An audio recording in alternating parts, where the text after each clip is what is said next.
Hello बच्चों, कैसे हैं आप लोग।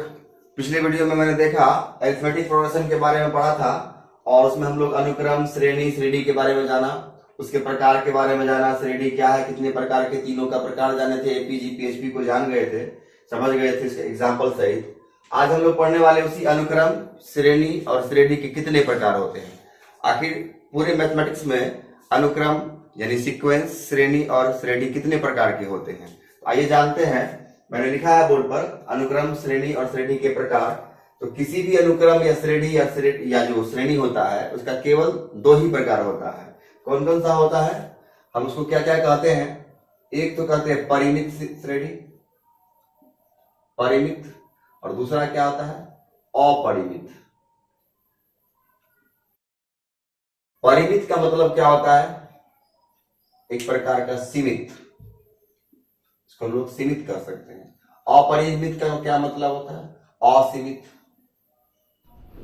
आइए हम लोग जानते हैं परिमित के बारे में। परिमित, परिमित का मतलब क्या होता है, सीमित। तो ये अनुक्रम भी हो सकता है, श्रेणी भी हो सकता है और श्रेणी भी हो सकता है। सभी का परिभाषा हम एक ही में लिखा देते हैं ताकि बार बार इसको याद न करना पड़े, अलग अलग। तो परिमित अनुक्रम भी कर सकते हैं, परिमित श्रेणी भी कर सकते हैं और परिमित श्रेणी भी। इसका मतलब finite sequence, series and progression.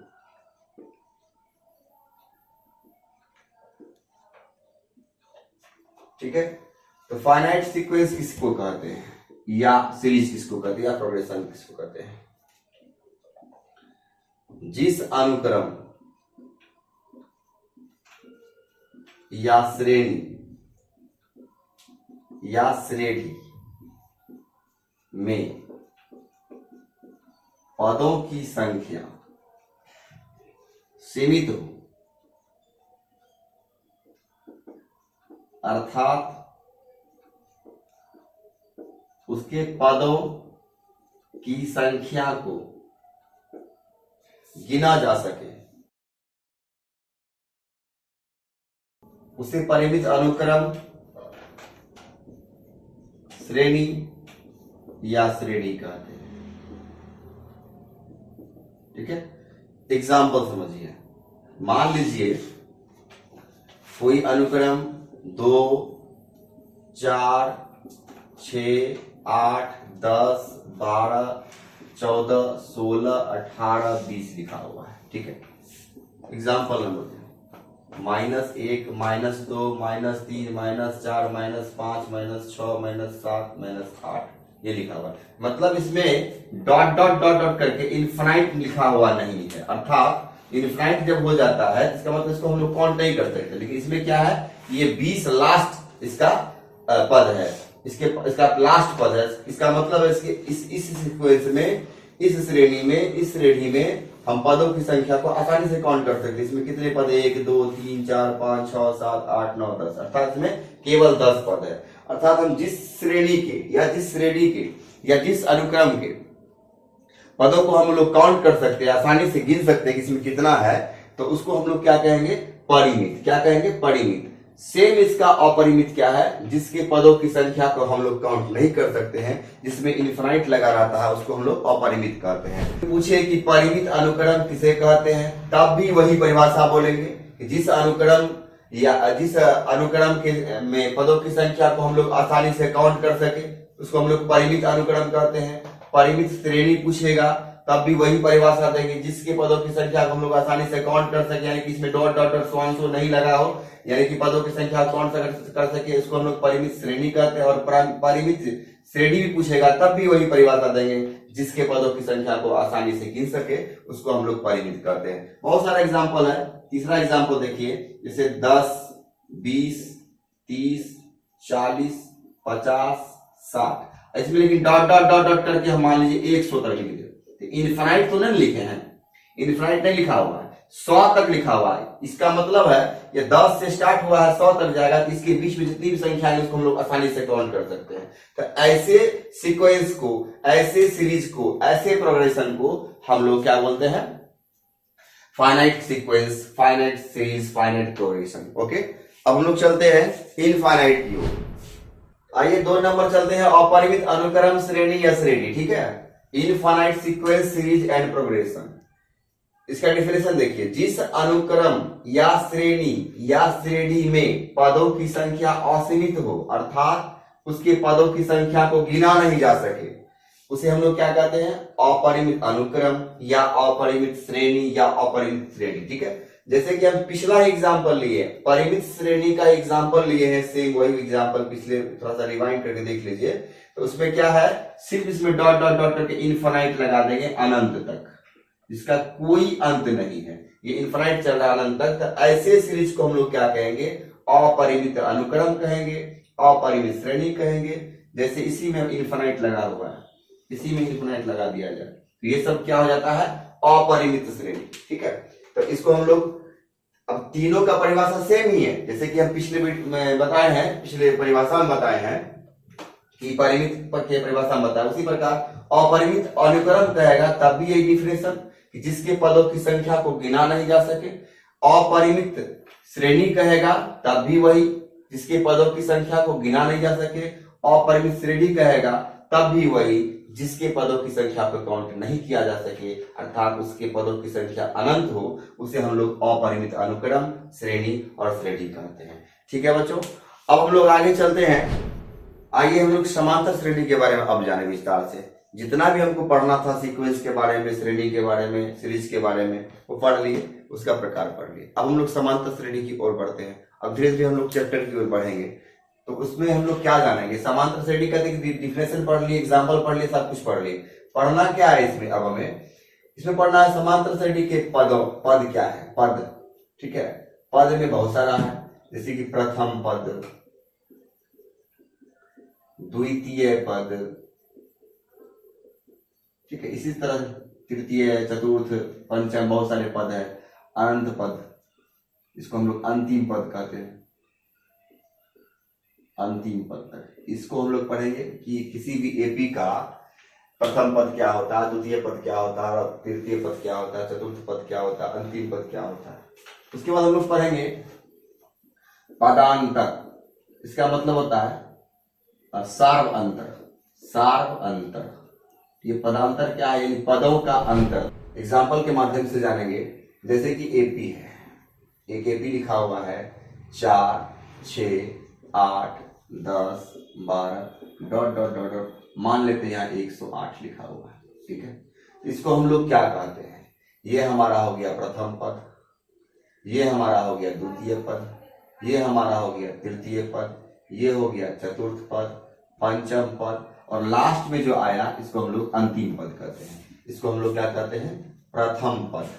जो प्रथम में है, किसी एपी के जो फर्स्ट में लिखा हुआ अंक है, उसको हम लोग प्रथम पद कहते हैं। इस दूसरा वाले को, जो दूसरे पंक्ति में है, लाइन में है, इसको हम लोग द्वितीय पद कहते हैं। तीसरे वाले को हम लोग क्या कहते हैं? तृतीय पद कहते हैं। और इसी प्रकार चतुर्थ पद,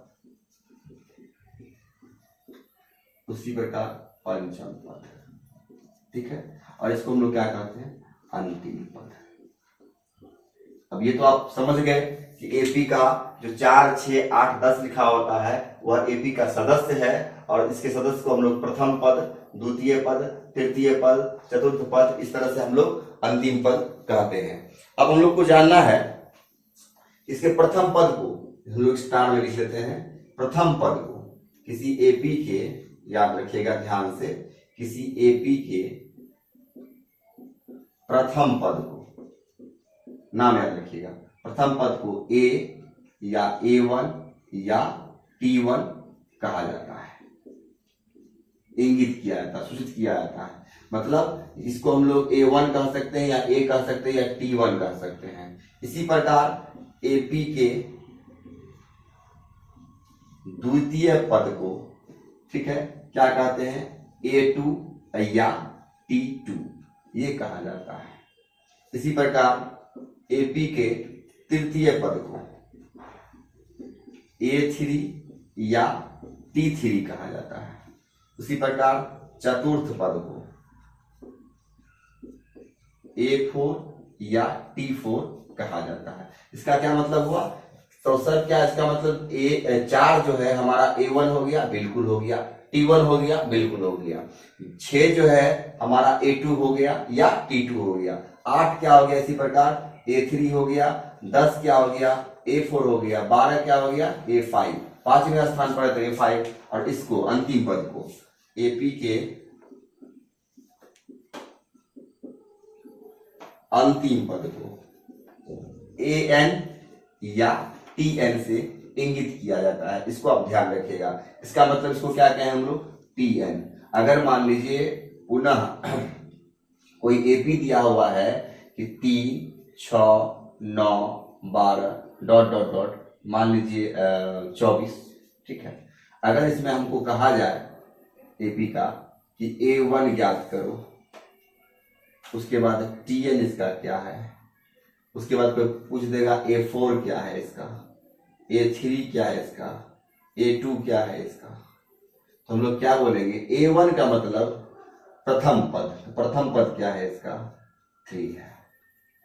TN का क्या मतलब होता है? TN का मतलब होता है अंतिम पद। तो इसके अंतिम पद में, अंतिम में जो है ये 24, 24 ये TN हो गया। A4 का मतलब 1, 2, 3, 4, A4 हो गया यहाँ पे 12, 12। A3 क्या आ गया? 1, 2, 3, 9। A2 क्या हो गया? 1, 2, 6। इस प्रकार से हम लोग इसके सदस्यों को जान गए कि A1 क्या होता है, A2 क्या होता है, T1 वही चीज है, T2 वही चीज है। अर्थात A1 को ही हम लोग T1 कहते हैं, A2 को ही T2 कहते हैं, A3 को ही T3, A4 को T4, AN को T। एग्जाम्पल नंबर 2, मान लीजिए एक AP है -3, -6, -9, -12 dot dot dot dot so on so -30 तक, ठीक। अब इसमें आपसे पूछा जाए कि प्रथम पद क्या है, प्रथम पद क्या है? AP का इस AP का प्रथम पद अर्थात A1 या T1 क्या है? तो आपका जवाब होगा -3। प्रथम वाले को प्रथम पद कहते हैं। इसमें पूछा जाए द्वितीय पद अर्थात A2 या T2 इक्वल टू -6।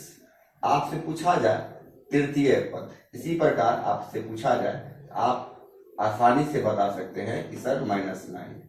चतुर्थ पद भी है इसमें। AP का चतुर्थ पद क्या है? A4 या T4, सॉरी T3 होगा, T4, ये क्या हो जाता है? -12। और इसका अंतिम पद पूछा जाए, अंतिम पद इसको हम लोग AN या TN कहते हैं, ये हमारा -30 है। इस प्रकार से AP के बारे में थोड़ा सा जानकारी मिला आपको कि AP का प्रथम पद यानी पद के अनुसार प्रथम पद क्या है, द्वितीय पद क्या है, अंतिम पद को समझ गए। अब हम लोग क्या समझेंगे? पदांतर या सारांतर। तो आइए चलते हैं AP का दूसरा पार्ट। पहला पार्ट पढ़ लिए थोड़ा सा, और हम लोग पढ़ते हैं अब पदांतर और सारांतर के बारे में, ठीक है। किसी AP के दो लगातार पदों का अंतर पदांतर कहलाता है। AP का दो लगातार पद क्या है? एग्जाम्पल आइए देखते हैं। एग्जाम्पल नंबर 1, 2, 4, 6, 8, 10, 12, 14 सो मान लीजिए ये 100, इसका अंतिम पद। अब यहां से पूछा जाए इसका पदांतर। अच्छा, कॉमन डिफरेंस इंग्लिश होता है, इसको हम लोग शॉर्ट में CD भी बोलते हैं, या हम लोग सीधा D बोलते हैं, डिफरेंस, ठीक है, याद रखिएगा CD या D। तो इसका हम लोग अगर मान लीजिए CD निकाले या D निकाले, तो D का मतलब क्या होता है? दो पदों का अंतर। हम लोग को करना क्या, हमेशा याद रखिएगा, सेकेंड पद में से फर्स्ट वाले पद को अर्थात T2 में से T1 को घटा लेना है, ठीक है। हमेशा बाद वाले पद में से प्रथम पद को घटा लेना है, T2 में से T1 को। रिजल्ट क्या आता है वो देख लीजिए, 4 - 2 इक्वल टू 2। अगर मान लीजिए ये D हो गया, एक डिफरेंस निकालें, अगर दो दूसरी डिफरेंस निकालते हैं तो हम इसको D1 और D2 से डिनोट कर सकते हैं, ठीक है, D1 और D2 से। D2 निकालने के लिए अर्थात ये दोनों क्या डिफरेंस निकालने के लिए तीसरा पद है तो T3 या माइनस T2 करना होगा। हमेशा बाद वाले पद से प्रथम पद को और उसके पहले वाले पद को घटा देना है। इसे तीसरा पद निकालना है, तीसरा पद में से दूसरा पद को घटा लिए। तीसरा पद क्या है 6 और माइनस 4 इक्वल टू क्या होगा रिजल्ट 2। अगर हमें डिफरेंस तीसरा निकालना है, D3 निकालना है, तो क्या करना होगा हमको, ये 4 है तो चौथा पद में से तीसरे पद को घटा देना है। मतलब क्या हो गया चौथा पद 8 और माइनस 6 इक्वल टू क्या होता है 2। अगर हमें D4 निकालना है इसी प्रकार तो क्या निकालना होगा, D5 में से D4 को घटा लेना है। D5 क्या हो गया 10, 1 2 3 4 5, T5 क्या हो गया, सॉरी T5 गया 10 माइनस 8 इक्वल टू क्या हो गया। देखिए सबका डी समाना रहा है, जब यही तो है, यही एपी का गुण है कि सभी पदों का अंतर, हम पहला दो पद का निकाले, ये हो गया पहला एक पद, ये हो गया दूसरा, ये हो गया तीसरा, ये हो गया चौथा और ये हो गया पांचवा, ये हो गया छठा, इस प्रकार से बढ़ते रहेगा। सभी पदों का पहला पद दो पदों का अंतर, सभी डिफरेंस समान होना चाहिए, तभी हम इसको एपी करते हैं। तो हम निकाले D1 भी हमारा निकल गया 2, D2 भी निकल गया 2, D3 भी निकल गया 2 और D4 भी निकल गया 2। इसका मतलब ये एपी में है और ऑलरेडी लिखा हुआ भी एपी में है, एपी का एग्जांपल है।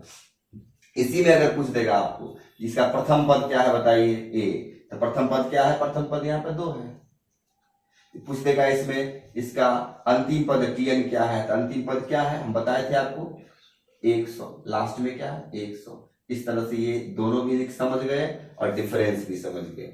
अगर आप ए समझ गए, Tn समझ गए, डिफरेंस समझ गए, तो अब बचता है पदों का संख्या। ठीक है, आप पदों की संख्या पर चलते हैं कि पदों की संख्या किसे कहते हैं। तो आइए चलते हैं वीडियो में, बने रहिए अंत तक और देखिए एपी का पद, एपी के पद को हम लोग कैसे जानेंगे, डिफिनेशन समझते हैं। तो अब जानते हैं हम लोग एपी के पदों की संख्या क्या होती है, numbers of terms of an AP. ठीक है, किसी एपी के कुल सदस्य, एपी में जितने सदस्य होते हैं अंतिम तक, उसको हम लोग टोटली को जोड़ लेते हैं, 1 2 3 कितना 20 है 25 है 50 है, तो उस कुल सदस्यों की संख्या को ही एपी के पदों की संख्या कहते हैं। एग्जाम्पल इसका लेना होगा, एग्जाम्पल नंबर 1, जैसे 2 4 6 8 10 12 14 16 18 20। ठीक है, ये हम लोग लेते हैं कौन सा, परिमित एपी ले लिए।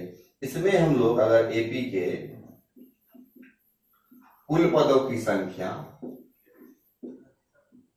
और एपी के कुल पदों की संख्या को हम लोग शॉर्ट में एन से सूचित करते इंगित करते हैं। ठीक है, एन, इसको हम लोग एन लिखते हैं, कितना है तो टोटल गिन लेंगे 1 2 3 4 5 6 7 8 9 10, अर्थात इसके पदों की संख्या कितने हैं, इसमें कितने सदस्य हैं, केवल 10 सदस्य हैं। इसी को हम लोग कहते हैं एपी के पदों की संख्या। एग्जाम्पल नंबर 2 ले लेते हैं, 10 20 30 40 50 100 अंशों, मान लेते हैं 100 तक। ठीक है, तो अब दिमाग लगाइए, आपकी ये 10 से स्टार्ट हुआ है और 100 तक है, तो एपी में कुल पद कितने हो गए, कुल पदों की संख्या 1 2 3 4 5, यहां तक 5, 60 70 80 90 100, फिर 5 5 5 कितना हो गया 10। पदों की संख्या क्या कहते हैं एन, यानी इसमें भी कितने पद हैं 10 पद हैं। मान लीजिए अगर 200 तक रहता तो ये कितना पद रहता, 20 पद हो जाता है टोटल। यहाँ से इस 50 को आगे बढ़ाते 200 तक जाते, 50 60 70 80 100 200 तक जाते हैं। इसमें कुल पदों की संख्या को हम लोग क्या कहते हैं 20। यहाँ पर कितना हो गया 20 है। ठीक है, कुल पदों की संख्या हो गया, इसी को हम लोग कहते हैं एपी के पदों की संख्या। अर्थात किसी एपी में कितने सदस्य हैं, उन सदस्यों को हम लोग एपी के पदों की संख्या कहते हैं। तो अभी तक आपने क्या क्या सीखा एपी में सीखे हैं हम लोग, सबसे पहले प्रथम पद किसको कहते हैं, उसके बाद अंतिम पद किसको कहते हैं, उसके बाद सार्वंतर किसको कहते हैं, पदों की संख्या किसको कहते हैं। पदों की संख्या को एन से, प्रथम पद को ए से, अंतिम पद को Tn से और डिफरेंस, कॉमन डिफरेंस को D से इंगित करते हैं। यहां तक आप समझ गए, तो आगे नेक्स्ट वीडियो में हम बताएंगे इससे जुड़े हुए कुछ सवाल, और तब तक इस आगे आने वाले वीडियो का इंतजार करें।